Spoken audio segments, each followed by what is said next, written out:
Aku menantu yang ikut suami dan tinggal di rumah mertuaku.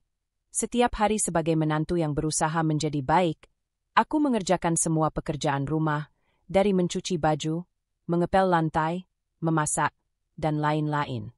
Saat lelah dan ingin tidur siang, tiba-tiba mertuaku mengatakan, dasar menantu pemalas, bisanya cuma rebahan dan numpang hidup saja. Aku hanya menunduk sedih. Tapi setelah itu aku buat mertuaku takut jika aku begini. Sebelum ceritanya dimulai, silahkan tulis di kolom komentar dari daerah mana saja teman-teman yang menonton cerita ini. Jangan lupa like dan subscribe agar channel ini makin berkembang dan makin memberikan cerita yang menarik lagi. Langsung saja, mari kita simak ceritanya. Langit sore terlihat lembut ketika mobil yang membawa Diva dan Bagus berhenti di depan rumah besar bercat krem muda. Rumah itu tampak kokoh, dengan halaman bersih dan deretan pot bunga yang tertata rapi di depan teras. Di sanalah, untuk pertama kalinya, Diva akan memulai kehidupan barunya sebagai seorang istri dan seorang menantu. Bagus tersenyum kecil sambil menatap istrinya. "Sudah siap, sayang?" tanyanya lembut. Diva menarik napas pelan. "Siap, Mas. Cuma, agak deg-degan aja." "Tenang, Mama orangnya baik kok," jawab Bagus sambil menenteng koper kecil. Diva tersenyum samar, mencoba mempercayainya. Dalam hatinya, ia hanya berharap bisa diterima dengan baik. Ia sudah berjanji pada dirinya sendiri. Ia akan berusaha sebaik mungkin menjadi menantu yang patuh dan ringan tangan. Begitu masuk, aroma masakan tumis sayur langsung menyambut mereka. Di ruang tamu, Bu Sulastri duduk di sofa, mengenakan daster biru muda dan kacamata baca. Tatapannya tajam namun tenang, seperti sedang menilai sesuatu dari ujung kepala hingga kaki. "Oh, akhirnya datang juga," ucapnya datar. "Capek nggak di jalan?" "Sedikit, Bu," jawab Diva sopan, sambil menunduk dan mencium tangan sang mertua. "Ya sudah, nanti mandi, terus makan malam. Koper taruh di kamar belakang, ya," katanya tanpa banyak senyum. Diva menelan ludah. Ia tahu nada itu bukan marah, tapi ada sesuatu yang terasa dingin di dalamnya, jarak halus yang membuatnya menegakkan punggung. Pak Hartono keluar dari ruang belakang sambil membawa koran yang sudah dilipat. Pria itu berwajah teduh, dengan rambut memutih di pelipis. "Selamat datang, Nak Diva," katanya hangat. "Anggap saja rumah sendiri, ya." Diva langsung merasa lega mendengar nada ramah itu. "Terima kasih, Pak. Saya akan berusaha menyesuaikan diri." Kamar mereka sederhana, berada di sisi kanan rumah. Ada jendela besar menghadap taman kecil. Diva menatap keluar, menghirup udara pelan. Suasananya tenang, tapi juga penuh tanggung jawab. Ia tahu hidup di rumah mertua bukan hal mudah. Malam itu, saat makan bersama, Diva duduk di sebelah Bagus, sementara Bu Sulastri di seberang. "Masakan Mama memang gak pernah kalah," kata Bagus dengan nada ringan, mencoba mencairkan suasana. Bu Sulastri tersenyum tipis.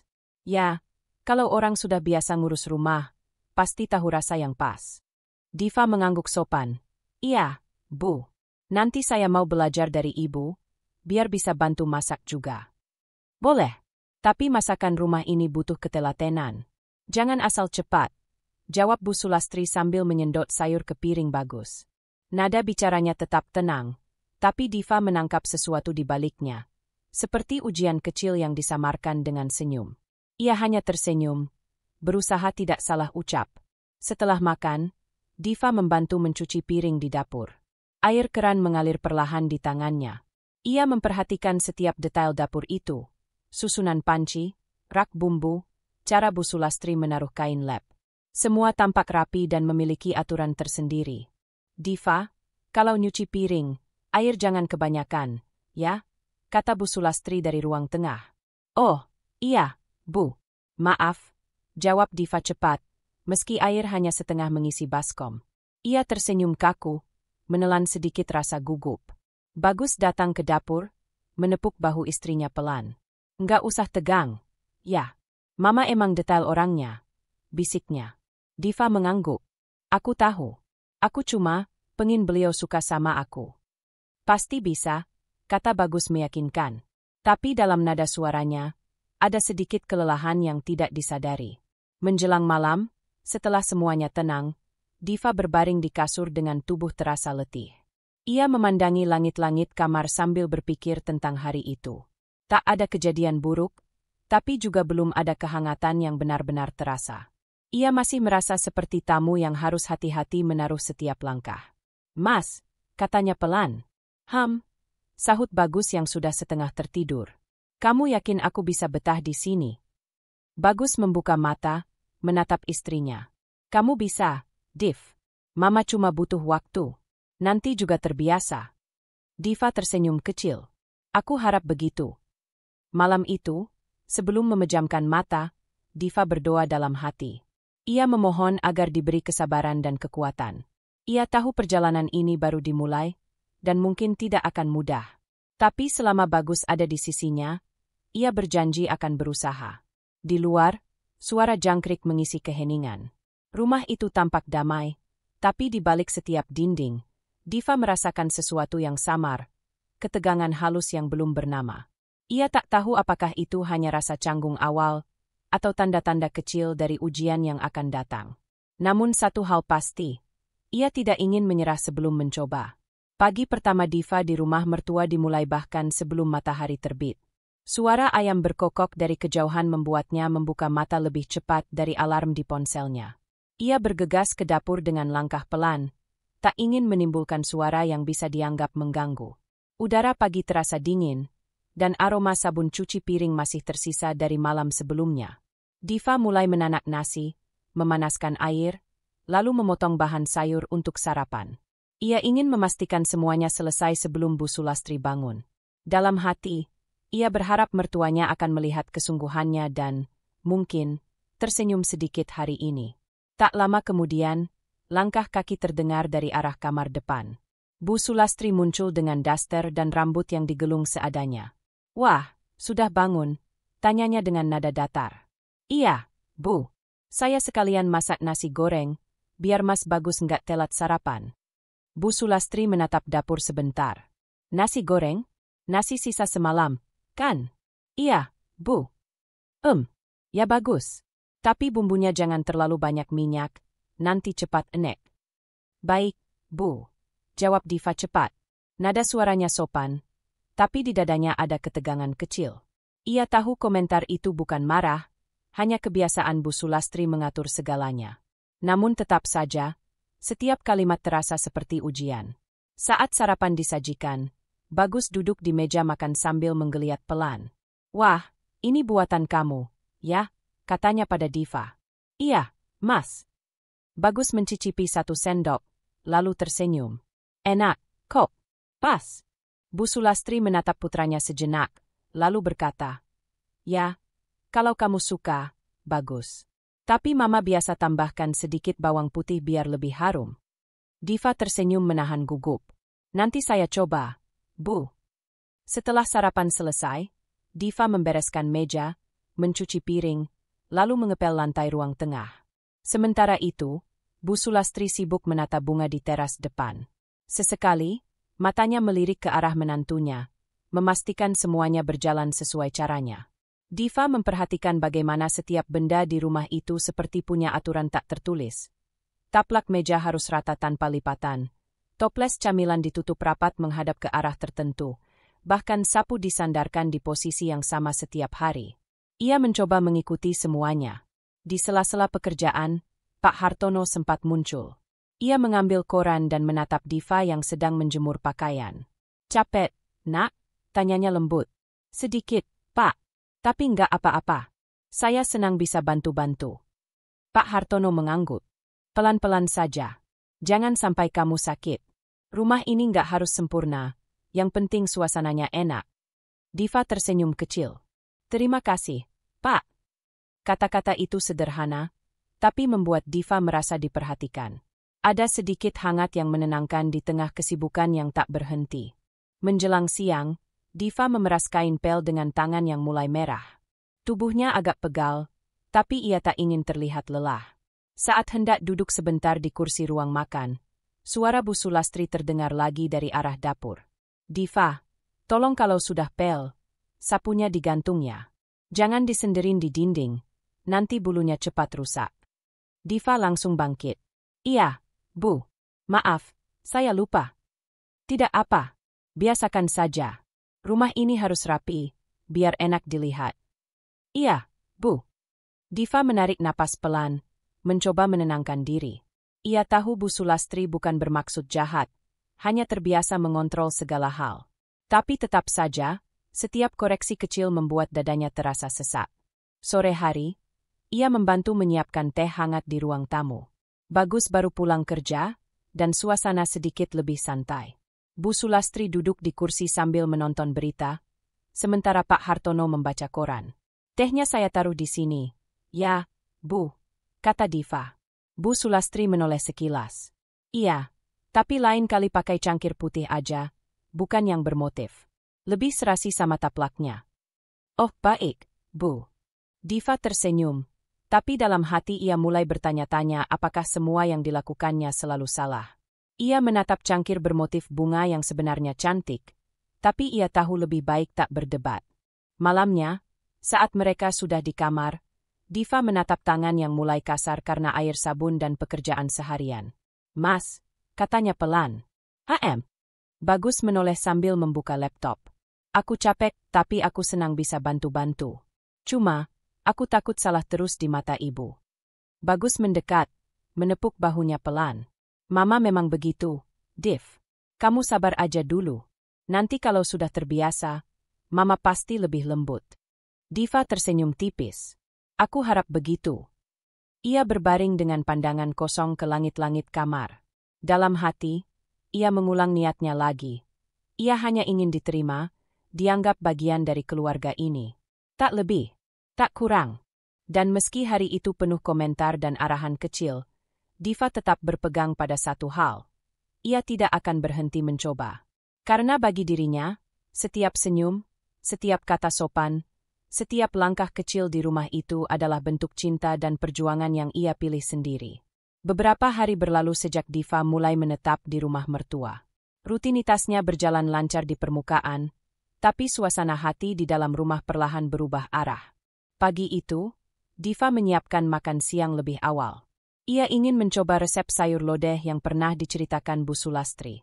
Semua bahan sudah dipotong rapi, bumbunya ia haluskan sendiri. Tapi begitu makanan tersaji di meja, komentar pertama datang tanpa aba-aba. Lodehnya kurang asin, kata Bu Sulastri sambil meneguk air putih.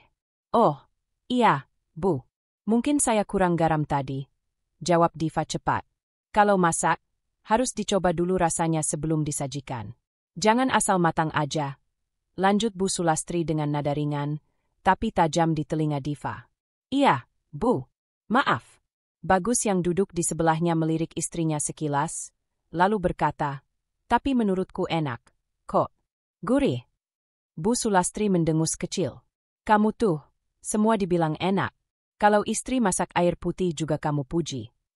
Bagus tertawa canggung. Namanya juga menghargai. Ma. Ya menghargai boleh, tapi lidah jangan dibohongi. Diva menunduk, mencoba tetap tenang. Ia tahu, melawan hanya akan memperburuk keadaan. Jadi, ia memilih diam dan menghabiskan makanan pelan-pelan, meski rasanya seperti menelan perasaan sendiri. Siang harinya, ketika Diva menjemur pakaian di halaman belakang, Bu Sulastri kembali muncul. Diva, setrikaannya jangan ditunda. Nanti numpuk, malah tambah capek. Iya, Bu. Ini habis jemur. Saya lanjut setrika. Jangan cuma dibilang iya, tapi benar-benar dikerjakan, ya. Soalnya kemarin ada baju kerja Bagus belum disetrika. Oh, yang kemeja biru itu? Sudah, Bu. Cuma belum saya lipat. Bu Sulastri mengangguk pelan. Ya, kalau bisa jangan ditunda-tunda. Rumah tangga itu bukan lomba cepat, tapi butuh ketepatan. Diva hanya mengangguk. Suaranya tercekat, dan matanya terasa panas. Ia tidak menangis, tapi ada sesuatu di dadanya yang mulai berat. Menjelang sore, saat Bagus pulang, suasana rumah kembali agak tenang. Diva menyambutnya dengan teh hangat dan senyum kecil. Mas capek? Lumayan. Tadi macet banget. Minum dulu, Mas. Bagus duduk di ruang tamu, sementara dari dapur terdengar suara sendok dari arah Bu Sulastri yang sedang merapikan meja. Tak lama kemudian, Ibu mertuanya keluar dan berkata, "Gelas teh itu jangan di situ, nanti meninggalkan bekas di taplak." "Oh, iya, Bu. Saya lap dulu." Diva cepat mengambil kain, mengelap meja, lalu tersenyum lagi. Bu Sulastri tidak menanggapi, hanya berjalan melewati mereka. Bagus memperhatikan istrinya yang berusaha tetap ceria. "Kamu nggak usah terlalu dibawa perasaan, ya. Mama emang begitu orangnya." Diva menghela napas. "Aku tahu. Cuma kadang aku bingung harus bagaimana biar nggak salah." "Udah, sabar aja. Jangan terlalu mikir." Diva menatap wajah suaminya lama. Ia ingin bilang bahwa sabar bukan berarti tidak lelah, tapi kata-kata itu tertahan di tenggorokannya. Ia hanya mengangguk kecil. Malamnya, ketika semua sudah masuk kamar, Diva duduk di tepi tempat tidur sambil melipat baju. Tangannya bergerak pelan, tapi pikirannya penuh suara-suara dari sepanjang hari. Setiap komentar terasa seperti jarum kecil yang menancap perlahan, tidak menyakitkan sekaligus, tapi meninggalkan bekas. "Mas," panggilnya lembut. "HM."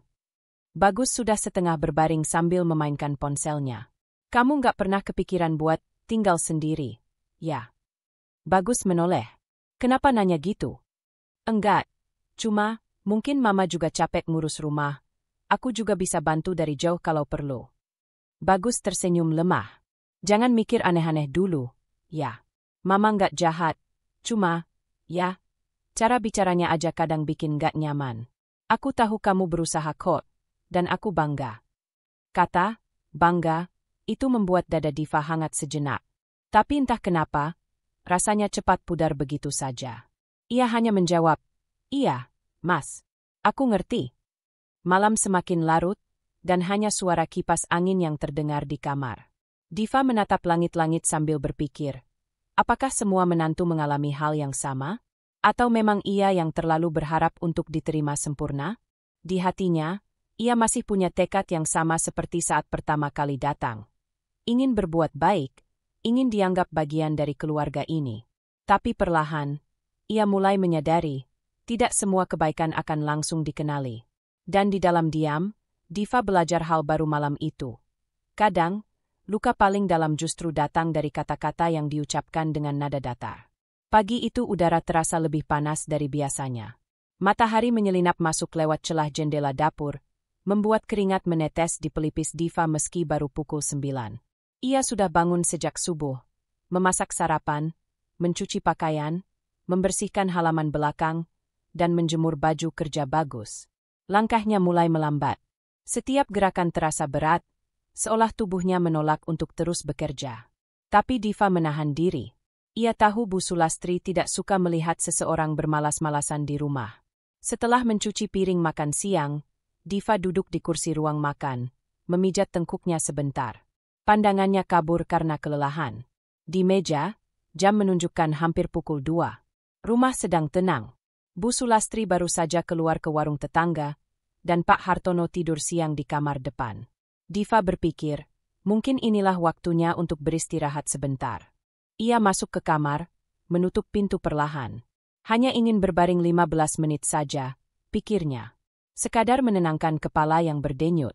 Udara kamar pengap, tapi kasur itu terasa seperti tempat paling nyaman di dunia saat ini. Diva memejamkan mata, mencoba mengatur napas.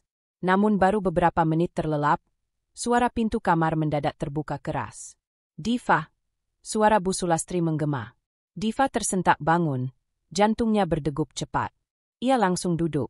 "Iya, Bu." Suaranya parau. Bu Sulastri berdiri di depan pintu dengan tangan di pinggang. "Kamu ngapain?" Diva mengucek mata pelan. "Tadi, saya cuma rebahan sebentar, Bu. Badan agak pegal." "Pegal? Baru juga jam 2 siang." Nada suaranya meninggi. "Rumah masih berantakan, cucian disetrika belum. Kamu udah enak-enakan tidur." Diva menunduk. "Saya cuma istirahat sebentar, Bu.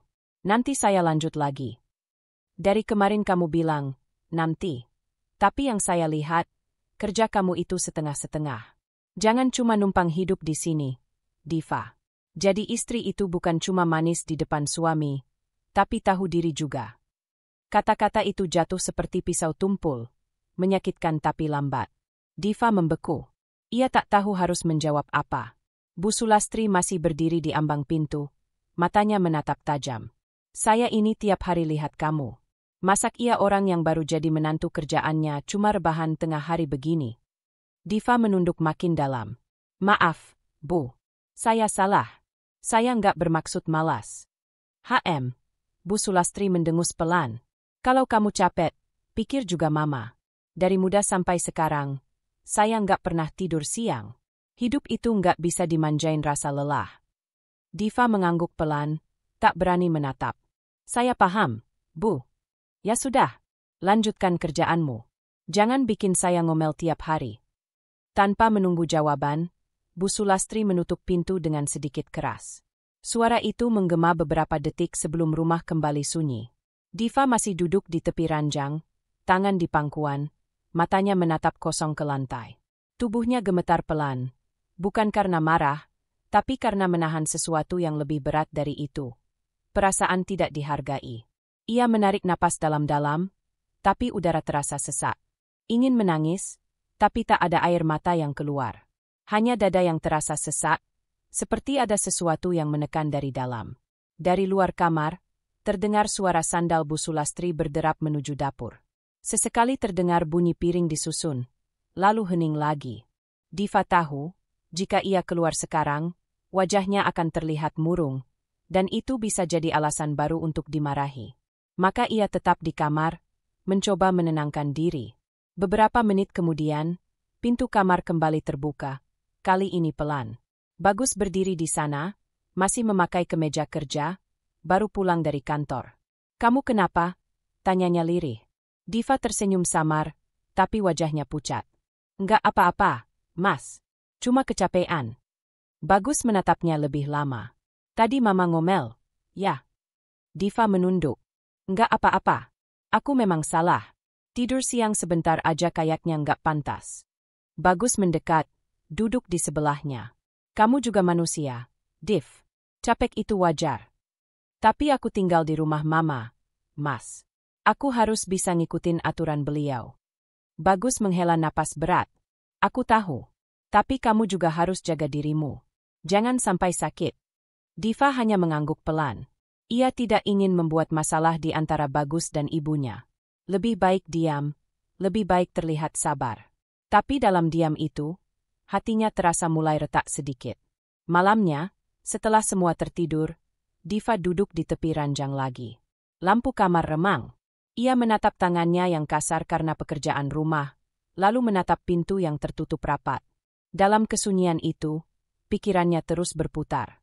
Ia tahu, sejak awal, menjadi menantu bukan hal mudah.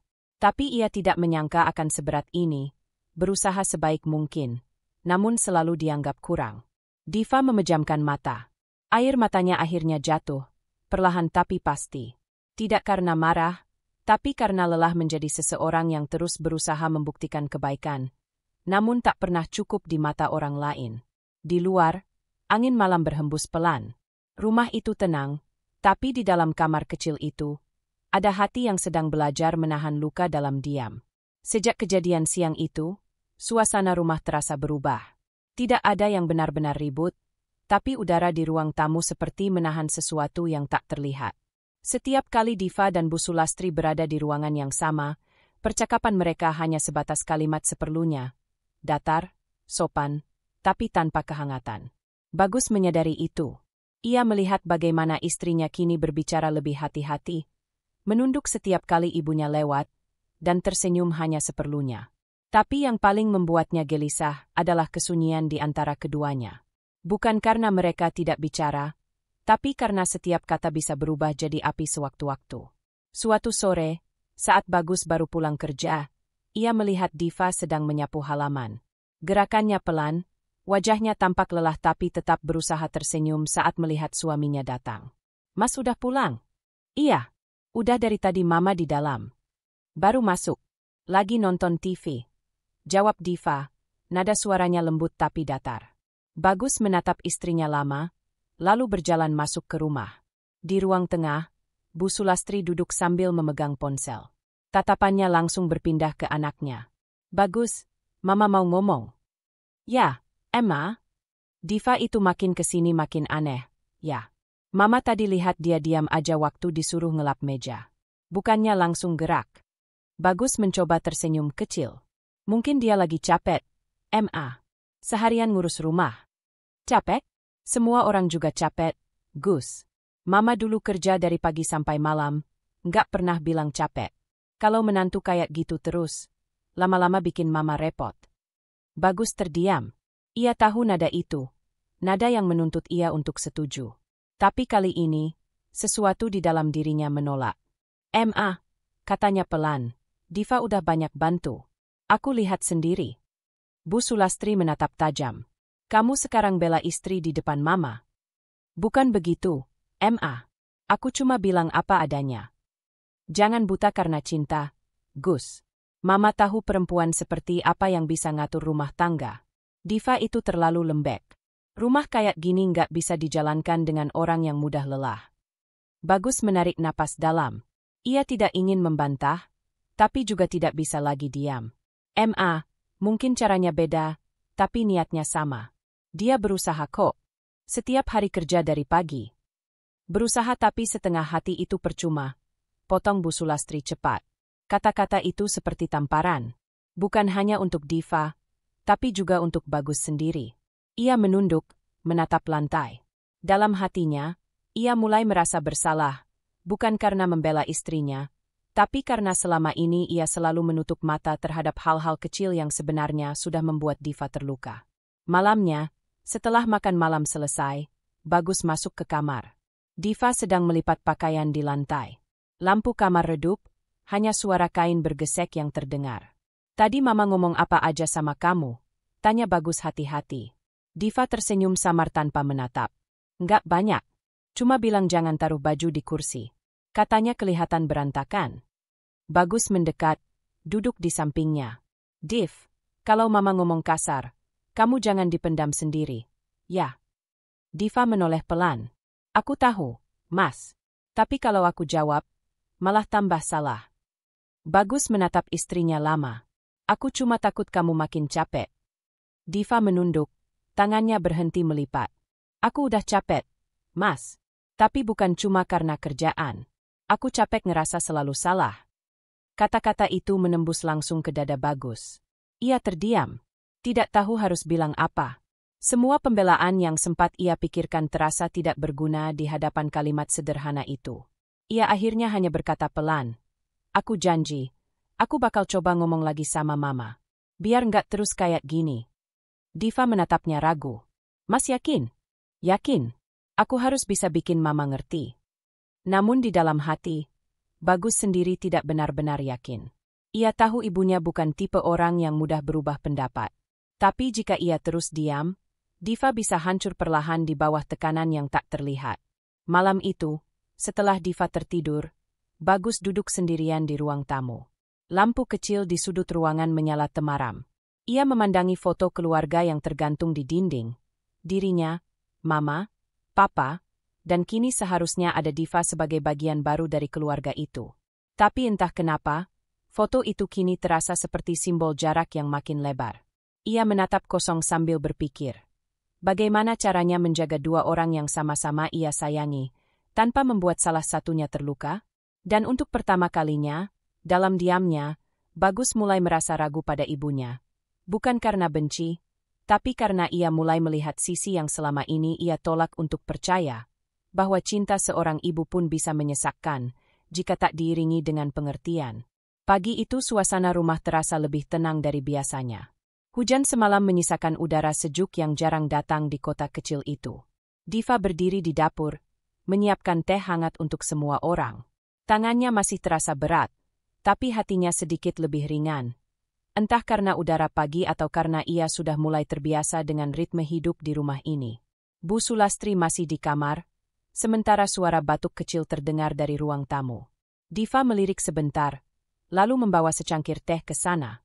"Pak, ini tehnya. Masih hangat," katanya pelan. Pak Hartono sedang duduk membaca koran, mengenakan kemeja tipis dan sarung.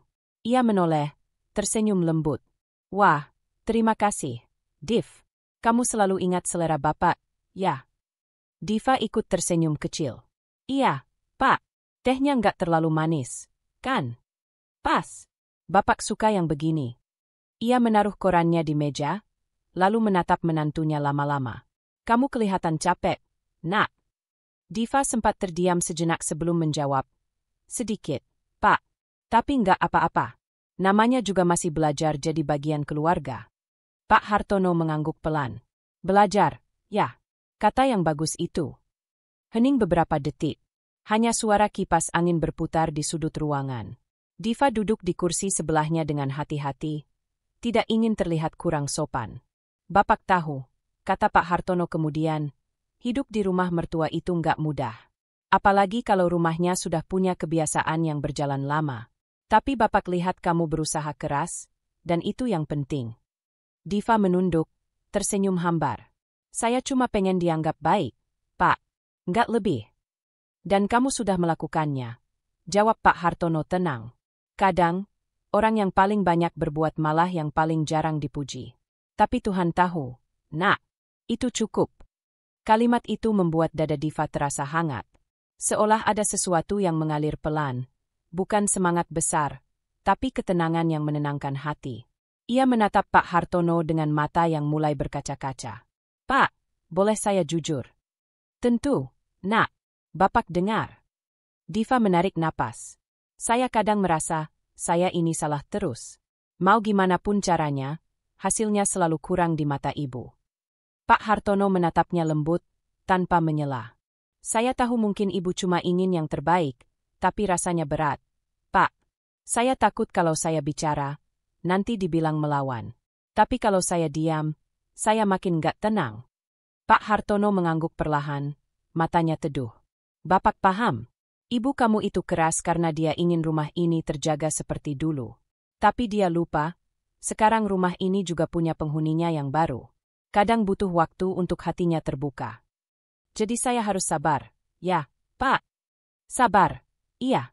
Tapi jangan sampai sabar membuat kamu kehilangan harga diri. Diva menatapnya, agak kaget mendengar kata terakhir itu. Pak Hartono tersenyum tipis. Sabar itu bukan berarti diam terus diperlakukan tidak adil. Sabar itu tahu kapan harus bicara dengan tenang. Kalau kamu terus menahan semua sendirian, nanti hatimu bisa luka tanpa kamu sadar. Diva terdiam lama. Kata-kata itu sederhana, tapi terasa seperti obat untuk hatinya yang selama ini penuh luka. Bapak juga pernah muda, lanjutnya pelan. Dulu mama kamu juga keras ke adik bapak waktu dia baru nikah. Tapi waktu itu Bapak belajar satu hal, kadang, yang dibutuhkan bukan perlawanan, tapi keberanian untuk tetap baik meski disalahpahami. Diva tersenyum, kali ini tulus. Pak, saya senang bisa dengar dari Bapak. Saya pikir, di rumah ini cuma saya yang sering salah. Pak Hartono tertawa kecil. Bapak juga sering salah. Kok? Bedanya, mama kamu cepat lupa kalau Bapak yang salah. Mereka tertawa bersama, ringan dan tulus. Rasanya sudah lama rumah itu tidak punya tawa yang tidak dipaksakan. Setelah itu, mereka mengobrol ringan, tentang tanaman di halaman, tentang masa muda Pak Hartono, bahkan tentang Bagus yang waktu kecil suka bersembunyi di lemari saat takut dimarahi. Diva mendengarkan dengan antusias. Setiap cerita kecil itu seperti mengembalikan sesuatu yang hilang dari dirinya. Rasa diterima. Saat Bu Sulastri keluar dari kamar, Diva langsung berdiri. Ibu, teh hangatnya ada di meja. Bu Sulastri hanya mengangguk singkat, lalu duduk. Pak Hartono menatap istrinya sekilas, lalu berkata, Diva ini bikin teh pas banget rasanya, Bu. Nggak kebanyakan gula. Ya bagus kalau enak, jawab Bu Sulastri datar, tapi tidak menegur. Bagi Diva, kalimat sederhana itu sudah lebih dari cukup. Ia menunduk kecil, tersenyum tipis. Ada perasaan ringan yang menempel di dadanya. Untuk pertama kalinya sejak tinggal di rumah ini, ia merasa tidak sepenuhnya sendirian. Malamnya, sebelum tidur, Diva memandang keluar jendela. Angin malam bertiup lembut. Kata-kata Pak Hartono terngiang di kepalanya. Sabar itu bukan berarti diam terus diperlakukan tidak adil. Ia memejamkan mata, dan untuk pertama kalinya dalam beberapa minggu, tidurnya terasa tenang. Sore itu, aroma bumbu tumis bawang menyebar dari dapur ke seluruh rumah. Diva bergerak cepat, tapi tenang. Hari ini rumah mertua kedatangan tamu, dua kerabat dekat keluarga Hartono yang lama tak berkunjung, Pak Darto dan istrinya, Bu Ratna. Diva sudah bangun sejak pagi, mempersiapkan segalanya dengan hati-hati. Ia memilih menu berbeda dari biasanya. Ayam bakar bumbu kecap, sayur asem segar, sambal terasi, dan tahu goreng renyah. Ia sengaja tidak memasak lodeh atau menu-menu yang dulu pernah dikritik Bu Sulastri. Di meja dapur, Bu Sulastri berdiri memperhatikan. Tangannya bersedekap, matanya tajam mengawasi setiap gerakan Diva. "Jangan kebanyakan kecap, nanti manisnya enek," katanya tanpa menatap langsung. "Iya, Bu. Saya pakai sedikit aja," jawab Diva lembut sambil mengaduk bumbu. "Dan jangan bakar ayamnya terlalu gosong." Tamu itu bukan anak kecil. Lidahnya peka. Diva hanya tersenyum kecil. "Baik, Bu." Pak Hartono lewat sambil menatap istrinya sekilas, lalu berkata dengan nada ringan. "Yang penting baunya aja udah bikin lapar, Las. Kamu nggak cium?" Bu Sulastri hanya mendengus. "Hidungku bukan patokan." Diva menahan senyum. Ia tahu Bu Sulastri sedang canggung, tapi tidak mau mengakuinya. Menjelang sore, tamu pun datang. Suara tawa dan sapa mengisi ruang tamu. Diva membawa teh manis dan camilan kecil sebelum kembali ke dapur untuk menyajikan makan malam. Ia mengenakan celemek bersih, rambutnya diikat sederhana. Tangannya cekatan memindahkan makanan ke piring saji. Saat semua hidangan tersusun di meja makan, Bu Sulastri ikut membantu menata piring. Tatapannya tajam meneliti hasil akhir. Warna ayam bakar yang mengilap, sambal merah menyala, dan sayur asem yang masih mengepul. Gumamnya pendek. "Kita lihat nanti apa kata mereka." Ketika semua duduk di meja, suasana makan malam berlangsung hangat. Pak Darto mencicipi ayam bakar lebih dulu. Begitu satu gigitan masuk, ia langsung menoleh. "Wah, ini enak banget, Las. Siapa yang masak?" "Kamu." Bu Sulastri sempat tertegun sepersekian detik sebelum menjawab. "Diva yang masak." "Oh, menantumu itu? Wah, hebat ya." Dagingnya empuk, bumbunya meresap. Bu Ratna menimpali sambil tersenyum. "Saya pikir tadi beli di luar, loh. Masaknya rapi banget." Diva yang duduk di ujung meja tersenyum gugup. "Terima kasih, Pak, Bu. Saya cuma coba resep sendiri aja." "Wah, kalau kayak gini, kamu harus sering-sering masak buat kami. Ya?" Canda Bu Ratna sambil tertawa kecil. Pak Hartono ikut tersenyum puas. "Nah, itu yang Bapak bilang. Diva ini memang telaten. Dari dulu kalau masak, dia perhitungkan semua detailnya." Bu Sulastri diam. Wajahnya tetap tenang, tapi tangannya menggenggam sendok sedikit lebih erat. Ia mencoba menyembunyikan ekspresi dengan meneguk air putih pelan. Bagus yang duduk di sebelah Diva ikut memecah suasana. "Iya, Mas Darto, saya juga sering bilang ke Mama, masakan Diva tuh selalu pas rasanya." "Beruntung kamu, Gus," jawab Pak Darto sambil menepuk pundaknya. "Dapat istri yang bisa ngatur rumah dan masak enak. Jarang loh sekarang." Diva tersenyum malu, sementara Bu Sulastri menunduk sebentar. Tidak ada kata yang keluar, tapi gerak matanya jelas menunjukkan perasaan yang campur aduk, antara tidak ingin kalah dan tidak bisa menyangkal kenyataan di depan tamu. Sepanjang makan malam, pujian terus mengalir. Bahkan Bu Ratna sempat meminta resep ayam bakar Diva. "Kalau nggak keberatan, saya mau coba di rumah," katanya. "Oh, tentu boleh, Bu," jawab Diva sopan. "Nanti saya tulis, biar nggak salah takaran." Pak Hartono menatap menantunya dengan bangga. Ia tahu betul bahwa momen seperti ini kecil, tapi penting. Ia bahkan melihat perubahan kecil di wajah Diva. Bukan lagi sekadar berusaha diterima, tapi benar-benar merasa dihargai. Setelah para tamu pamit, rumah kembali tenang. Diva membereskan meja makan. Saat mengangkat piring terakhir, Bu Sulastri datang mendekat. "Kamu tadi masaknya mulai jam berapa?" "Dari jam 3, Bu." Hasilnya lumayan," katanya singkat. "Lain kali sambalnya jangan terlalu pedas." Diva menunduk, menahan senyum. "Baik, Bu. Terima kasih sarannya." Nada lembutnya membuat suasana tidak tegang, dan untuk pertama kalinya, Bu Sulastri tidak menambahkan kritik lain. Ia hanya berjalan ke ruang tengah tanpa berkata apa-apa lagi. Pak Hartono yang melihat dari jauh tersenyum. Nah, mulai ada kemajuan, gumamnya lirih. Malam itu, ketika Diva selesai mencuci piring, ia berdiri di depan jendela dapur. Angin malam berhembus lembut, membawa aroma ayam bakar yang masih tersisa.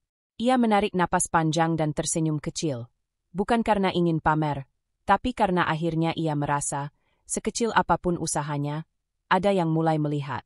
Bukan hanya Pak Hartono, bukan hanya tamu-tamu yang datang, tapi mungkin, diam-diam, Bu Sulastri juga mulai menyadarinya. Sore itu, rumah terasa hening. Matahari mulai merunduk di balik pepohonan halaman, menyisakan cahaya keemasan yang menembus jendela kamar. Diva duduk di tepi tempat tidur, buku kecil terbuka di pangkuannya. Pena di tangan bergerak pelan, menuliskan kata demi kata yang selama ini hanya disimpan di dada. Ia menulis tentang pagi-pagi yang harus ia mulai lebih awal, tentang komentar halus yang sering terdengar tapi selalu menusuk, tentang bagaimana ia tersenyum meski hatinya terasa tercekat. Setiap kalimat yang keluar dari pena terasa seperti beban yang perlahan menghilang, meski luka itu tetap ada. Kenapa aku harus selalu membuktikan diri? Kenapa tiap usaha terasa kurang di mata mama? Tulisnya.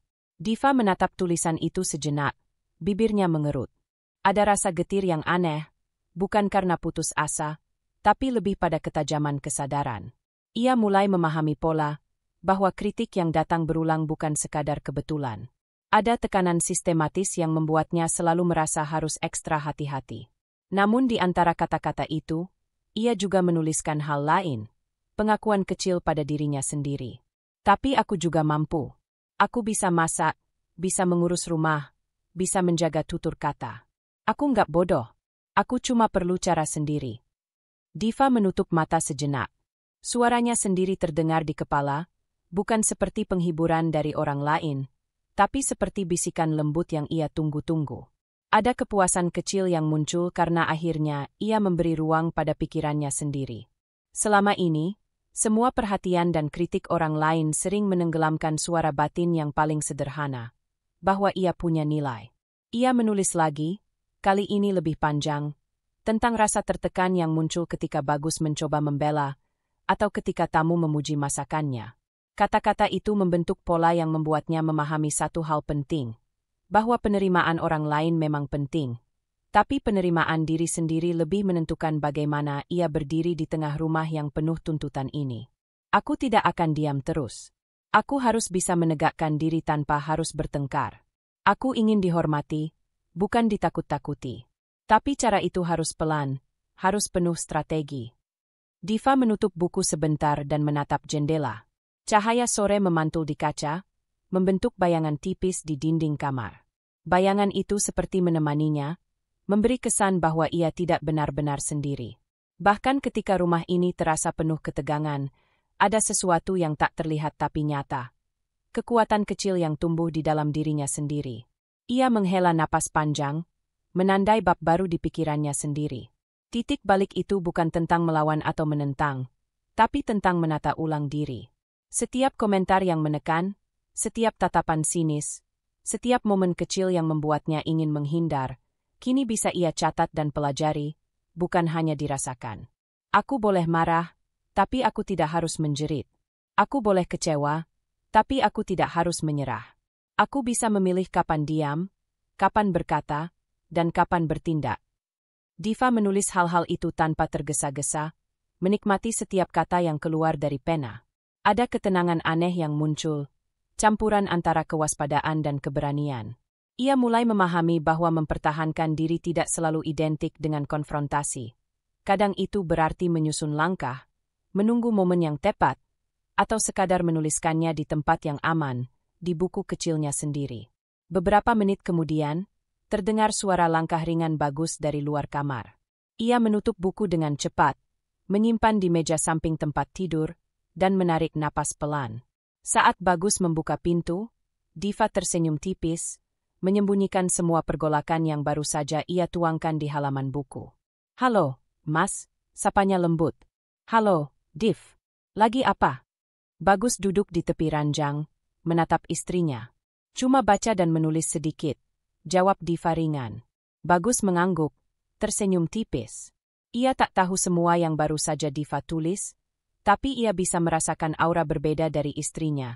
Ketenangan yang lebih dalam, percaya diri yang mulai terbentuk perlahan. Diva tersenyum tipis, tapi matanya menyimpan rasa haru. Mas, aku tahu kamu lihat, tapi aku juga nggak mau kamu terpaksa bela aku. Aku cuma ingin kita sama-sama ngerti. Enggak, Div. Bagus menatap mata istrinya. Aku nggak bisa diam lagi. Aku nggak mau kamu ngerasa sendirian terus. Aku cuma pengen kita lebih bisa ngerti satu sama lain, walaupun kadang mama masih keras. Diva menunduk sebentar, lalu menatapnya lagi. Aku senang kamu akhirnya bisa lihat, Mas. Aku cuma berharap kamu nggak merasa terjebak. Bagus tersenyum samar. Nggak juga. Aku cuma mulai ngerti. Aku ngerti kamu kerja keras. Aku ngerti kalau aku harus mulai ngomong pelan-pelan ke mama, biar nggak terlalu menyakiti kamu. Mereka diam beberapa detik, saling menatap dalam keheningan yang nyaman. Bagus merasakan ada sesuatu yang ringan di dadanya. Bukan keberanian besar untuk melawan ibunya, tapi kesadaran baru tentang posisi mereka berdua. Ia ingin menjadi pelindung, tapi bukan dengan cara konfrontatif. Cukup dengan tindakan-tindakan kecil dan kata-kata lembut yang bisa menahan gelombang kritik yang terlalu tajam. Div, mulai besok aku bakal coba sedikit-sedikit. Lanjut Bagus. Misalnya kalau mama komentar pedas, aku coba sisipin kata-kata yang lebih halus. Biar kamu nggak terlalu terbebani. Diva tersenyum lega. Mas, itu udah cukup. Aku nggak minta kamu jadi pemberani mendadak. Cukup jadi kamu yang pengertian. Bagus mengangguk. Ia tahu, selama ini ia terlalu pasif, terlalu ingin menjaga ketenangan supaya ibunya tidak marah. Tapi perlahan, ia mulai melihat sisi lain, bahwa diamnya selama ini juga membuat Diva menanggung banyak hal sendiri. Aku juga pengen lebih sering ngobrol sama kamu, Div, tambahnya. Biar aku ngerti kapan kamu butuh bantuan, kapan kamu cuma pengen didengar. Diva tersenyum, menutup buku catatan kecilnya. Aku senang bisa ngomong sama Mas sekarang. Rasanya nggak seberat dulu. Bagus meraih tangan Diva, menatapnya lembut. Aku cuma mau kamu tahu, aku nggak cuma ngelihat kerjaan rumahnya aja. Aku ngelihat hatimu juga. Kamu sabar banget, Div. Aku salut. Diva menunduk sebentar, memeluk tangannya sendiri. Ada rasa hangat yang menyebar, bukan dari pujian semata, tapi dari pengakuan yang tulus. Selama ini, ia sering menahan diri, menyimpan perasaan yang terkadang menyesakkan. Sekarang, setidaknya, ada seseorang yang benar-benar memahami tanpa harus ia jelaskan terlalu panjang. Makasih, Mas, katanya pelan. Aku cuma pengen kita sama-sama saling ngerti. Nggak lebih. Ya, itu aja udah cukup, jawab Bagus lembut. Kita jalani pelan-pelan. Aku nggak mau bikin kamu ngerasa sendirian lagi. Mereka duduk diam beberapa saat, hanya saling menatap dan menikmati momen sederhana itu. Tidak ada kata yang berlebihan, tidak ada janji besar yang sulit dipenuhi. Cukup kesadaran dan perhatian yang mulai tumbuh, seperti cahaya kecil yang perlahan menerangi rumah yang selama ini terasa berat. Di dalam hati Diva, muncul tekad baru. Dengan Bagus di sampingnya yang mulai melihat dan mendukung, ia merasa sedikit lebih kuat. Bukan berarti masalah akan hilang, tapi beban terasa lebih ringan karena ada seseorang yang bersedia berjalan bersamanya, pelan-pelan, langkah demi langkah.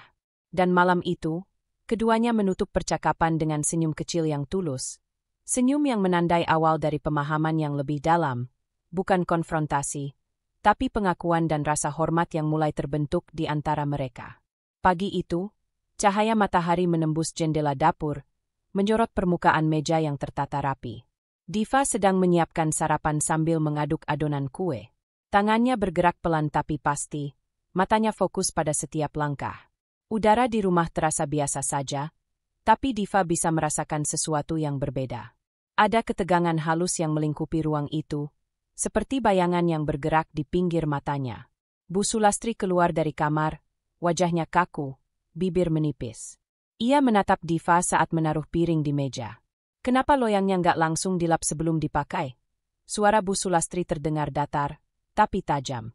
Diva menoleh, tersenyum ringan tanpa tergesa-gesa. Saya baru selesai membersihkan loyang, Bu. Sekarang siap digunakan. Bu Sulastri mengernyit, matanya menyapu seluruh meja dapur. Tangannya menutup piring sejenak, lalu membuka lagi. Kamu selalu begitu. Ya, nggak mau cepat-cepat. Diva tetap tenang, menggenggam spatula dengan ringan. Ia menunduk sebentar, lalu menatap mata Bu Sulastri dengan sorot lembut tapi mantap. Biar hasilnya rapi dan tidak ada yang terlewat, Bu. Bu Sulastri menatapnya panjang, seolah menimbang sesuatu. Napasnya terdengar sedikit tersengal. Tangan yang semula tergenggam di pinggang kini sedikit bergerak, menekan taplak meja. Diva merasakan amarah yang terselubung di balik tutur kata yang datar itu, tapi ia tak tergoyahkan. Bagus lewat dari dapur, memperhatikan interaksi itu. Ia menoleh sebentar ke arah Diva, lalu menatap ibunya, ragu untuk ikut campur. Bu Sulastri menyadari tatapan Bagus tapi tidak menggubrisnya. Ia memutar sendok di tangannya, jarinya mengetuk-ngetuk meja tanpa suara, ekspresinya tegang tapi wajah tetap dingin. Diva menghirup napas dalam, menurunkan spatula sejenak, lalu melanjutkan pekerjaannya. Tubuhnya tegap, gerakannya pelan tapi penuh kendali. Ia tahu setiap gerakan akan diamati, tapi ia memilih tidak menunjukkan ketidaknyamanan. Setiap kali Bu Sulastri mendekat, ia hanya menunduk ringan sambil tersenyum tipis, seolah mengatakan, "Aku tidak takut."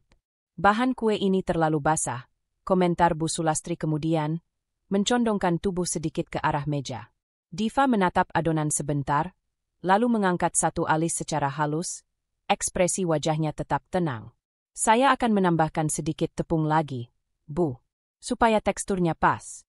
Bu Sulastri menahan napas, wajahnya memerah tipis, tangan yang semula menempel di pinggang kini terkepal ringan. Ia menatap Diva panjang, seperti ingin menemukan celah, tapi tidak bisa menemukan satu pun kesalahan nyata. Diva menambahkan tepung, mengaduk perlahan. Setiap gerakannya mantap, tidak tergesa, seakan menegaskan bahwa ia menguasai situasi tanpa harus bersuara. Mata Bu Sulastri mengikuti setiap langkah, bibirnya menipis semakin rapat. Ada rasa kehilangan kontrol yang jelas di wajahnya, tapi ia menahannya. Bagus menghela napas pelan, berjalan mendekat ke meja. "Div, kue ini sudah kelihatan enak, kok. Jangan khawatir." Diva menoleh sebentar, tersenyum lembut. "Terima kasih, Mas. Aku sudah atur semuanya." Bu Sulastri menatap suaminya, kemudian kembali ke Diva.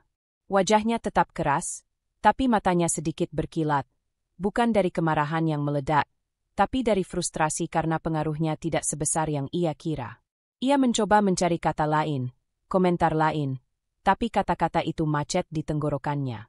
Diva menaruh adonan di loyang, lalu menyeka meja dengan gerakan perlahan, rapi. Matanya sesekali menatap Bu Sulastri dengan pandangan tenang tapi penuh percaya diri. Ia tidak menyerang, tidak menantang, hanya menegaskan bahwa ia mampu menahan diri sekaligus menunjukkan kompetensinya. Hening beberapa saat. Bunyi oven yang berdengung pelan mengisi dapur. Bu Sulastri menunduk sebentar, menyadari bahwa komentar-komentar tajamnya tidak lagi membuat Diva goyah. Tangan yang semula sering mengetuk meja kini diam, tubuhnya sedikit mundur dari meja dapur. Diva menyeka tangan, menatap Bu Sulastri dengan senyum tipis, lalu menoleh ke Bagus. Tatapannya singkat, seakan berkata, "Aku baik-baik saja. Aku tetap kuat." Bagus menoleh ke ibu, melihat ekspresi yang berbeda, tegang, namun juga sedikit ragu. Ada perubahan halus dalam dinamika rumah itu. Bu Sulastri masih keras, tapi sekarang ia sadar, kekerasannya tidak lagi langsung memengaruhi menantunya seperti sebelumnya. Diva menaruh loyang di oven, menarik napas dalam, dan menatap keluar jendela sebentar. Ada ketenangan di wajahnya, walau hatinya tetap waspada. Ia tahu ini baru permulaan dari perjalanan panjang menghadapi amarah terselubung, tapi ia juga tahu satu hal. Ia tidak lagi mudah terpancing. Di dalam diam itu, Diva merasa bangkit perlahan. Tenang, mantap, dan kuat, bukan karena ia tak punya rasa takut atau kecewa, tapi karena ia mulai menguasai diri sendiri, menunjukkan bahwa kesabaran bisa menjadi bentuk kekuatan yang paling diam tapi paling terlihat. Siang itu, matahari bersinar hangat melalui jendela dapur. Diva sedang duduk di meja menjahit, Jarum bergerak rapi menembus kain tipis yang baru datang dari tetangga. Tangannya cekatan, namun wajahnya tetap tenang. Mata sesekali menatap kertas pesanan untuk memastikan detail yang benar. Setiap jahitan bukan sekadar menyelesaikan pesanan. Bagi Diva, ini lebih dari itu. Ini bagian dari rencana yang ia susun pelan-pelan. Sejak beberapa minggu terakhir, ia mulai menabung hasil menjahitnya. Tuang yang dikumpulkan ia simpan di kotak kecil di lemari pribadinya, tersembunyi tapi rapi. Tidak ada yang tahu, termasuk Bu Sulastri. Ia menarik napas panjang, memandang tumpukan kain di sebelahnya. Satu langkah lagi, Div. Perlahan tapi pasti. Gumamnya pelan, seakan memberi semangat pada diri sendiri. Menabung diam-diam bukan tindakan sembarangan. Itu adalah bentuk kebijaksanaan. Ia ingin memiliki pilihan, bukan sekadar menunggu keadaan menentukan nasibnya. Ketika terdengar langkah Bu Sulastri dari ruang tengah, Diva menunduk sebentar, lalu tersenyum ringan. "Ibu, saya lagi selesaikan pesanan jahitan tetangga. Nih," katanya polos. Bu Sulastri menatap sebentar, lalu mengangguk. "Hati-hati, ya. Jangan sampai jahitannya berantakan." "Iya, Bu. Sudah dicek berkali-kali," jawab Diva sambil mengatur kain kembali.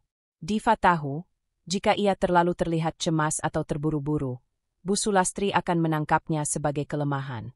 Maka ia tetap tenang, mengerjakan pekerjaan dengan rapi, setiap gerakan penuh kesadaran.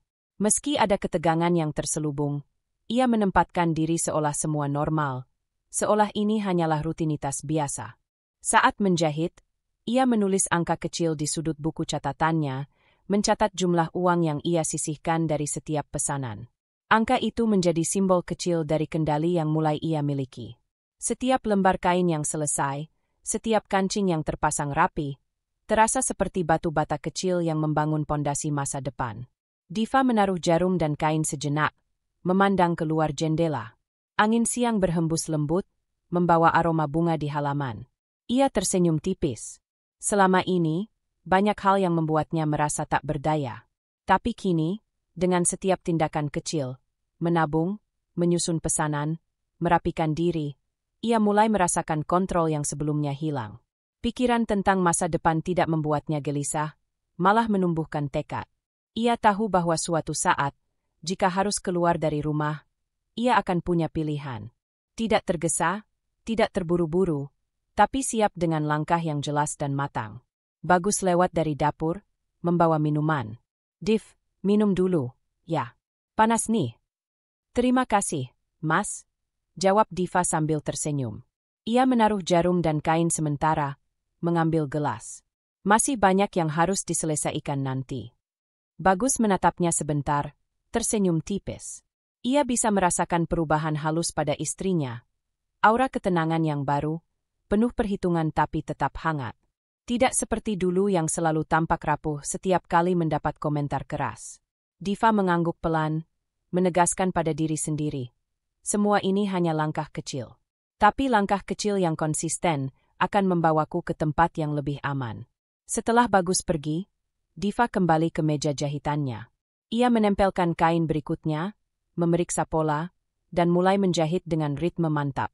Ia membayangkan setiap kancing yang terpasang sebagai simbol kebebasan yang ia kumpulkan sendiri. Setiap jahitan adalah bukti kemampuan dan kesabarannya.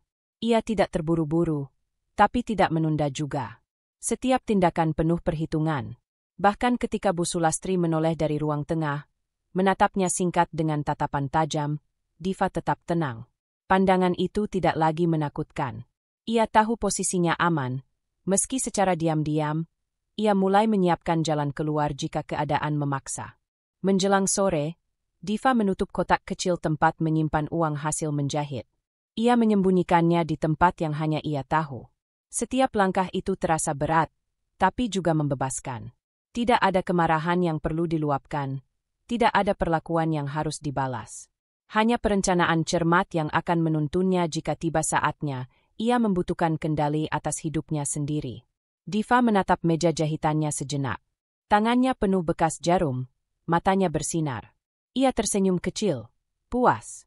Tidak ada suara riuh, tidak ada tepukan pujian. Tapi rasa percaya diri itu menguat, mengisi ruang yang selama ini selalu terasa sempit. Langkah kecil itu, tindakan yang sederhana tapi bermakna, menjadi simbol kebijaksanaan baru. Diva tahu ia tidak harus terburu-buru atau menunjukkan rencana ini ke siapapun. Diam-diam, perlahan, ia menyiapkan diri untuk masa depan yang bisa ia kendalikan sendiri. Sebuah kekuatan yang lahir dari kesabaran, kecermatan, dan tekad yang tak terlihat tapi nyata. Dan di antara ketenangan sore itu, Diva merasa bahwa dirinya bukan lagi sekadar menantu yang patuh dan lembut. Ia mulai menjadi wanita yang sadar akan hak dan kebebasannya, yang siap melangkah bila waktunya tiba, tapi tetap bijaksana dalam setiap tindakan. Hari itu, rumah mertua terasa penuh sesak. Keluarga besar Bagus berkumpul untuk merayakan ulang tahun salah satu kerabat. Tawa dan percakapan memenuhi ruang tamu. Aroma masakan memenuhi seluruh ruangan. Diva berdiri di dapur, mempersiapkan hidangan terakhir. Tubuhnya tegap, langkahnya mantap, mata sesekali menatap arah ruang tamu di mana Bu Sulastri duduk, wajahnya tajam, senyum yang dipaksakan.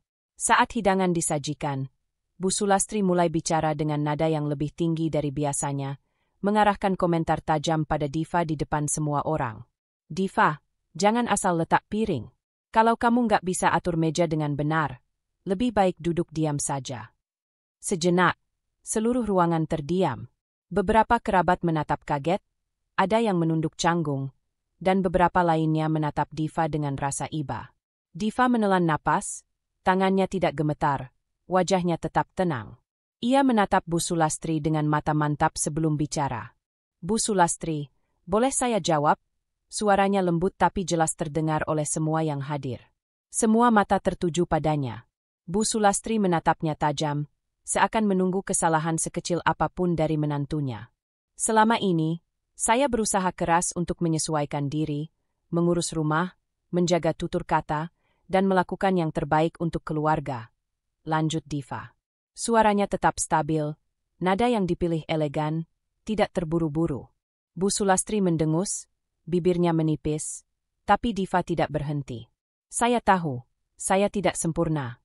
Tapi saya juga manusia yang punya rasa, punya harga diri, dan punya usaha. Kritik ibu yang selama ini saya terima, saya dengarkan.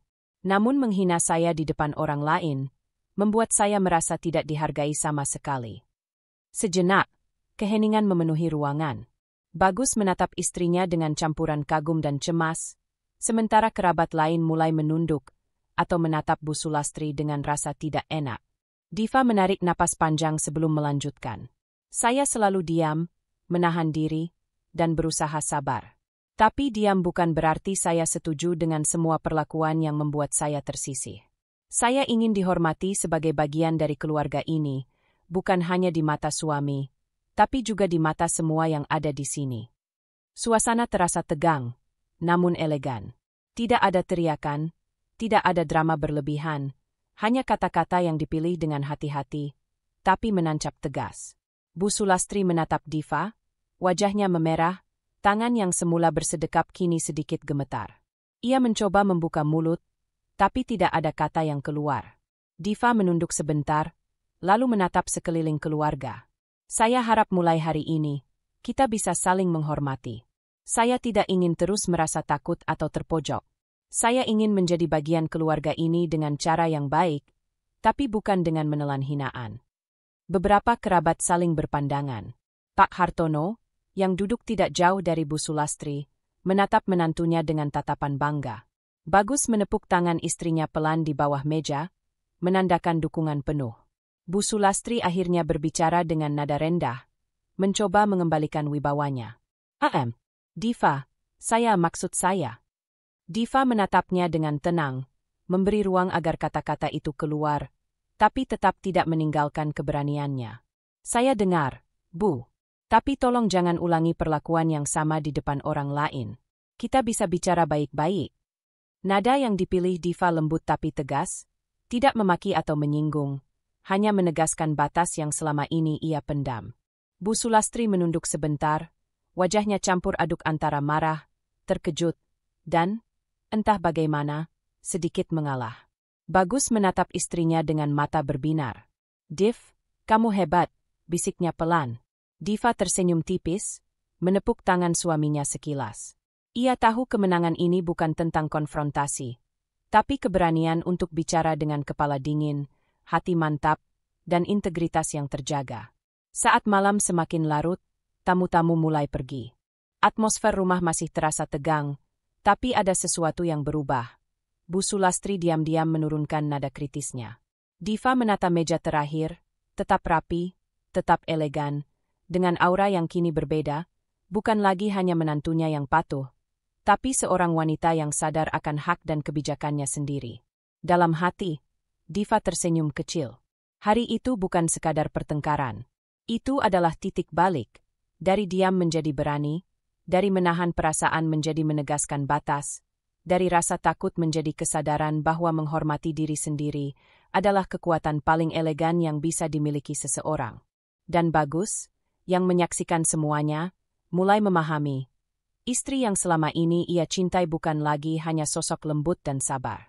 Diva kini adalah sosok yang tegas, bijak, dan berani, tanpa kehilangan kelembutannya, kombinasi yang membuatnya tidak hanya dicintai, tapi juga dihormati.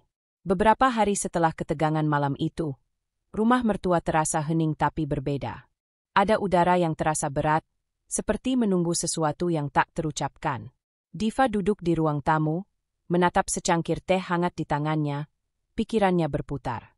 Setiap sudut rumah ini membawa kenangan, antara tawa dan rasa tersisih, tapi hatinya sudah bulat pada satu keputusan. Bagus masuk, wajahnya serius tapi lembut. Ia duduk di sebelah Diva, menggenggam tangannya sejenak. "Div, aku sudah mikir panjang," katanya pelan. "Aku rasa, mungkin kita harus mulai memikirkan pindah. Bukan karena kita nggak sayang sama Mama, tapi kita butuh ruang kita sendiri."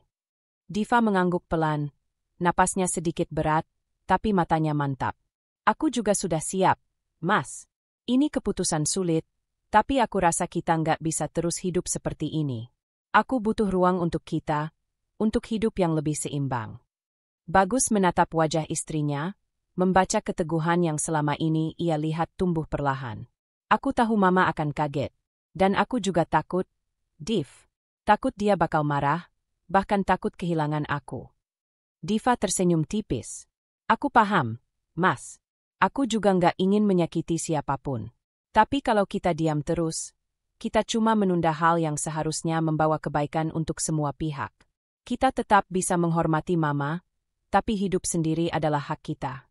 Di kamar lain, Bu Sulastri duduk termenung, mendengar percakapan yang tak sengaja terdengar dari ruang tamu. Matanya berkaca-kaca, bibirnya menipis, tangan yang tergenggam di pangkuan sedikit bergetar. Perasaan campur aduk muncul, marah karena merasa dikalahkan, takut kehilangan anak dan menantu yang selama ini ia anggap bagian dari rumah, dan juga rasa bersalah karena menyadari selama ini tekanan yang diberikan terlalu berat. Pak Hartono duduk di sampingnya, menatap istrinya dengan lembut. "Las, kita harus terima kenyataan. Mereka sudah dewasa. Apa yang mereka pilih bukan berarti mereka meninggalkan kita, tapi cuma ingin hidup mandiri." Bu Sulastri menghembuskan napas panjang, menunduk sejenak. "Tapi rasanya rumah ini jadi sepi. Aku takut, Hartono." Pak Hartono meraih tangannya, menepuk pelan. "Perubahan itu nggak mudah. Tapi ini bukan akhir. Mereka tetap keluarga kita. Hanya berbeda cara hidupnya." Sementara itu, Diva menatap Bagus. "Kita bisa mulai persiapan pelan-pelan. Cari tempat yang nyaman, atur keuangan. Kita lakukan ini dengan tenang, nggak terburu-buru. Biar Mama juga nggak terlalu kaget." Bagus tersenyum samar, meski ada sedikit kekhawatiran. "Iya, aku cuma ingin semua berjalan lancar, Div. Kita berdua harus siap menghadapi reaksi Mama." Diva menegakkan badan, mengambil napas dalam. "Aku siap. Ini bukan tentang meninggalkan, tapi tentang menciptakan ruang yang sehat untuk kita." Dalam diam itu, keduanya merasakan beban yang berat. Keputusan pindah bukan hal mudah. Rumah ini penuh sejarah, penuh tawa, dan juga penuh kenangan yang terkadang menyakitkan. Tapi di balik semua itu, ada keyakinan bahwa langkah ini akan membawa keseimbangan dan kebahagiaan yang lebih besar. Bu Sulastri mengamati dari kejauhan. Ada ketegangan yang sulit diungkapkan dengan kata-kata, antara marah, takut kehilangan, dan juga kekaguman diam-diam pada keberanian menantunya. Ia menyadari bahwa Diva bukan lagi sosok yang mudah diatur atau takut menghadapi kritik. Ada keteguhan yang membuatnya tersentuh sekaligus menimbulkan rasa cemas. Di dapur, Diva menata gelas teh sambil menatap Bagus. "Mas, langkah pertama adalah menabung lebih rapi, persiapan pindah. Jangan buru-buru, tapi tetap pasti." Bagus mengangguk, menatap istrinya dengan mata berbinar. Ia merasakan keyakinan yang sama dalam diri Diva, dan itu memberinya keberanian. Meskipun keputusan ini akan memunculkan konflik dan reaksi emosional dari Bu Sulastri, ia tahu ini langkah yang tepat. Sore itu, ketika cahaya matahari memudar, ketiganya, Diva, Bagus, dan Bu Sulastri, merasakan gejolak perasaan yang berbeda-beda, keberanian, ketakutan, marah, dan juga sedikit lega. Keputusan untuk pindah sudah bulat di hati Diva dan Bagus, meski berat. Dan bagi Bu Sulastri, ini menjadi titik awal kesadaran bahwa perubahan adalah hal yang tak bisa dihindari, sekalipun hati seorang ibu merasa tersentak dan takut kehilangan. Di ruang tamu, Diva memandang keluar jendela, menarik napas panjang. Ada rasa lega di dadanya, meski bercampur dengan beratnya keputusan. Ia menatap Bagus yang berdiri di sampingnya, menggenggam tangannya. Bersama, mereka menatap masa depan yang kini harus mereka bentuk sendiri, dengan keyakinan, keteguhan, dan rasa hormat pada semua pihak. Pagi pertama di rumah kontrakan mereka terasa sunyi namun hangat. Sinar matahari masuk melalui jendela tipis, memantul di lantai kayu yang sederhana. Diva menata meja makan kecil, aroma kopi segar memenuhi ruangan. Setiap benda tersusun rapi, dari piring hingga handuk kecil di dapur, memberi kesan rumah yang bersih dan tenang. Bagus duduk di kursi, menyeruput kopi sambil mengamati istri yang bergerak dengan cekatan. Ada senyum tipis di wajahnya, campuran lega dan kagum. "Rumah ini sederhana, tapi rasanya nyaman, Div," ujarnya. Diva menoleh, senyum hangat menghiasi wajahnya. "Ya, Mas, setidaknya kita punya ruang sendiri. Bebas dari komentar tajam, bebas untuk bernapas." Ia menata piring terakhir di meja, lalu duduk di hadapan Bagus. Ada kedamaian yang mengisi udara, bukan tawa ramai atau suasana pesta, tapi ketenangan yang lahir dari pilihan mereka sendiri. Setelah beberapa menit, Bagus meletakkan cangkirnya. "Aku senang kita akhirnya bisa memulai hidup baru. Tidak ada tekanan, tidak ada harus takut salah terus." Diva menarik napas dalam, menatap sekeliling rumah kontrakan yang sederhana namun terasa hangat. "Iya, Mas. Ini bukan rumah besar atau mewah, tapi yang penting kita punya ruang kita sendiri. Kita bisa atur semuanya sesuai yang kita mau, tanpa takut dihakimi." Sementara itu, di rumah lama mereka, keheningan terasa berbeda. Bu Sulastri duduk di ruang tamu, tangan terlipat di pangkuan. Ruangan yang biasa penuh suara langkah Diva dan tawa Bagus kini hampa. Meja makan rapi tapi sepi. Aroma masakan yang biasanya hangat kini hanya tinggal kenangan. Ia menatap jendela, bayangan pepohonan pagi memantul di kaca, tapi tidak ada suara yang mengisi rumah itu. Ada rasa sepi yang aneh menyelusup ke dadanya. Ia menyadari bagaimana selama ini kehadiran menantunya bukan hanya menimbulkan ketegangan, tapi juga membawa kehidupan ke rumah. Kini tanpa Diva, suasana terasa kaku, kosong, dan hampa. Namun gengsi Bu Sulastri menahan dirinya untuk mengungkapkan penyesalan. Ia tidak mengirim pesan, tidak menelpon, hanya duduk menatap ruang tamu yang sepi, matanya berkilat samar. Ada perasaan menyesal yang muncul, tapi ia menahannya di balik ekspresi dingin. Di rumah kontrakan, Diva menata beberapa bunga kecil di vas meja. Bagus membantu menggantung tirai sederhana di jendela.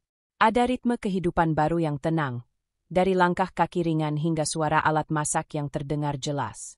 Semua terasa lebih damai, seperti napas panjang setelah lama menahan tekanan. Diva menatap Bagus, matanya lembut tapi mantap. "Aku rasa ini awal yang baik, Mas. Kita bisa mulai membangun kehidupan kita tanpa harus terus menahan diri atau merasa bersalah." Bagus tersenyum, menggenggam tangannya. "Aku setuju, Div." Rasanya lega, tapi tetap ada rasa tanggung jawab. Kita harus tetap menghormati Mama, Tapi sekarang kita juga punya hak untuk bahagia. Di sisi lain, Bu Sulastri berjalan perlahan ke dapur, memeriksa lemari dan rak yang biasanya selalu dirapikan Diva. Tangan dan matanya bergerak perlahan, seolah mencari kehadiran yang hilang. Ia menyadari betapa pentingnya menantu yang sabar dan telaten itu, tapi rasa gengsi membuatnya tetap diam. Ia menunduk, menarik napas panjang, dan hanya bisa menatap ke arah meja makan yang sepi. Sore hari di rumah kontrakan terasa hangat. Diva dan Bagus duduk di balkon kecil, menatap langit oranye senja. Angin membawa aroma bunga dari halaman tetangga, suara burung terdengar di kejauhan. Tidak ada hiruk-pikuk, tidak ada komentar pedas, hanya kedamaian sederhana yang terasa menenangkan. Diva mencondongkan tubuh ke arah Bagus, menggenggam tangannya. Kamu lihat, Mas, kita bisa bernapas di sini. Kita bisa melakukan hal-hal kecil tanpa harus selalu menyesuaikan diri dengan orang lain. Bagus menatapnya, tersenyum tipis. Iya, Div. Dan rasanya, semakin hari aku makin ngerti bahwa kadang keheningan itu bukan sepi, tapi kesempatan untuk membangun sesuatu yang baru. Di rumah lama, Bu Sulastri duduk kembali di sofa, matanya menatap langit yang mulai gelap melalui jendela. Ada perasaan yang campur aduk, kehilangan, penyesalan, dan sedikit rasa kagum terhadap keteguhan menantunya. Ia tidak bicara, tidak mengirim pesan, hanya menelan rasa itu sendiri. Keheningan yang ia rasakan sekarang berbeda. Bukan karena damai, tapi karena kesadaran bahwa sesuatu yang berharga telah pergi, dan ia belum siap untuk mengakuinya. Malam itu, dua rumah menampilkan dua dunia berbeda. Di kontrakan, ketenangan dan kedamaian hadir dalam ritme kecil kehidupan baru Diva dan Bagus. Sementara di rumah lama, keheningan membawa refleksi dan penyesalan yang tertahan oleh gengsi Bu Sulastri. Kedua sisi itu saling berseberangan, namun sama-sama penuh emosi yang nyata dan mendalam. Siang itu, matahari menembus tirai tipis rumah kontrakan Diva dan Bagus. Udara hangat membawa aroma kopi dan kue yang baru keluar dari oven. Diva sedang menata meja, menaruh beberapa potongan kue di piring kecil, ketika terdengar ketukan lembut di pintu. Div, Bagus, boleh masuk sebentar? Suara yang canggung terdengar dari luar. Diva menoleh dan tersenyum ringan. Di depan pintu berdiri Bu Sulastri. Wajahnya agak tegang. Tangan sedikit gemetar saat memegang tas kecil. Ada campuran rasa takut dan harap di matanya. Diva menaruh sapu tangan, lalu melangkah ke pintu. Tentu, Bu. Silakan masuk. Suaranya tenang, hangat, tanpa tanda dendam atau kekhawatiran. Begitu masuk, Bu Sulastri menatap ruangan sederhana tapi rapi. Sofa kecil, meja kayu, beberapa vas bunga, dan tirai yang digantung rapi. Semuanya menunjukkan rumah yang dikelola dengan telaten. Ia menghela napas panjang, menahan rasa gugup. Aku cuma ingin bilang, maaf, Div, kata Bu Sulastri pelan, suaranya nyaris berbisik. Selama ini aku terlalu keras. Aku salah menilai kamu, dan aku takut kehilangan Bagus. Diva menatap mata ibu mertuanya. Tidak ada kemarahan, tidak ada kritik, hanya ketenangan yang tulus.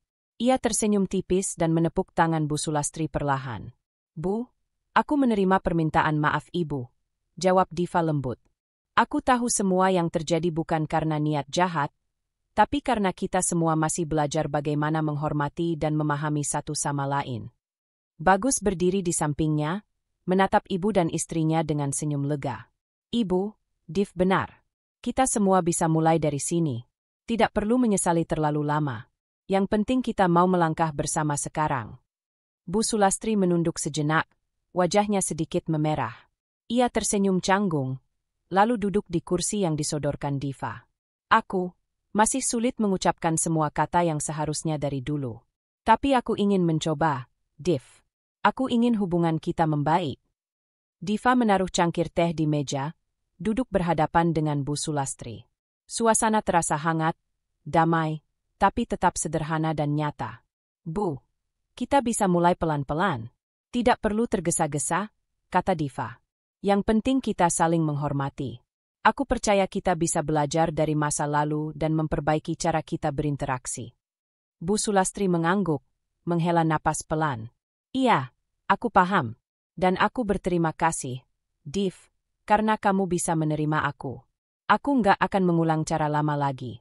Aku janji akan mencoba lebih lembut dan menghargai kamu. Bagus menatap keduanya, tersenyum. Ada perasaan lega yang memenuhi dada mereka, bukan euforia berlebihan, tapi ketenangan yang nyata. Ini bukan sekadar rekonsiliasi spontan, tapi awal dari perubahan yang stabil dan matang. Diva tersenyum lagi, menaruh tangan di atas tangan Bu Sulastri. Aku senang, Bu. Kita bisa saling mendukung sekarang. Aku juga akan tetap berusaha memahami Ibu, tanpa mengorbankan diri sendiri. Bu Sulastri menatap tangan yang digenggam Diva. Ada rasa hangat yang muncul di dada, campur aduk antara lega, penyesalan, dan harap. Ia menyadari bahwa hubungan keluarga tidak selalu sempurna, tapi bisa diperbaiki dengan kesabaran, keterbukaan, dan rasa saling menghormati. Beberapa menit kemudian, mereka berbincang ringan sambil menyeruput teh dan mencicipi kue hangat. Tawa kecil terdengar di antara percakapan sederhana itu. Bukan tawa berlebihan atau nostalgia masa lalu, tapi tawa yang lahir dari kelegaan dan rasa aman. Diva menatap Bagus sejenak. Kita sudah menempuh banyak hal, Mas. Sekarang saatnya menikmati kedamaian yang kita ciptakan sendiri, sambil tetap menjaga hubungan keluarga. Bagus tersenyum, menggenggam tangan istrinya. Iya, Div. Kita bisa mulai babak baru, dengan penuh rasa hormat dan kedewasaan. Di sisi lain, Bu Sulastri menatap keduanya. Ada pelajaran yang ia simpan, bahwa mengakui kesalahan bukan tanda lemah, tapi langkah pertama untuk menciptakan kedamaian. Ia tersenyum tipis, menerima kenyataan bahwa hubungan keluarga bisa membaik perlahan, selama setiap pihak mau menempatkan hati dan pikiran dengan bijak. Sore itu, matahari perlahan merunduk di balik pepohonan, menyorot cahaya hangat ke ruangan. Tidak ada dramatika, tidak ada suara emosi yang meledak, hanya keheningan yang menenangkan, kedamaian yang dirasakan semua pihak, dan harapan yang tumbuh perlahan untuk masa depan keluarga yang lebih seimbang dan dewasa. Diva menatap jendela, napasnya tenang. Bagus duduk di sampingnya, tangan mereka saling menggenggam.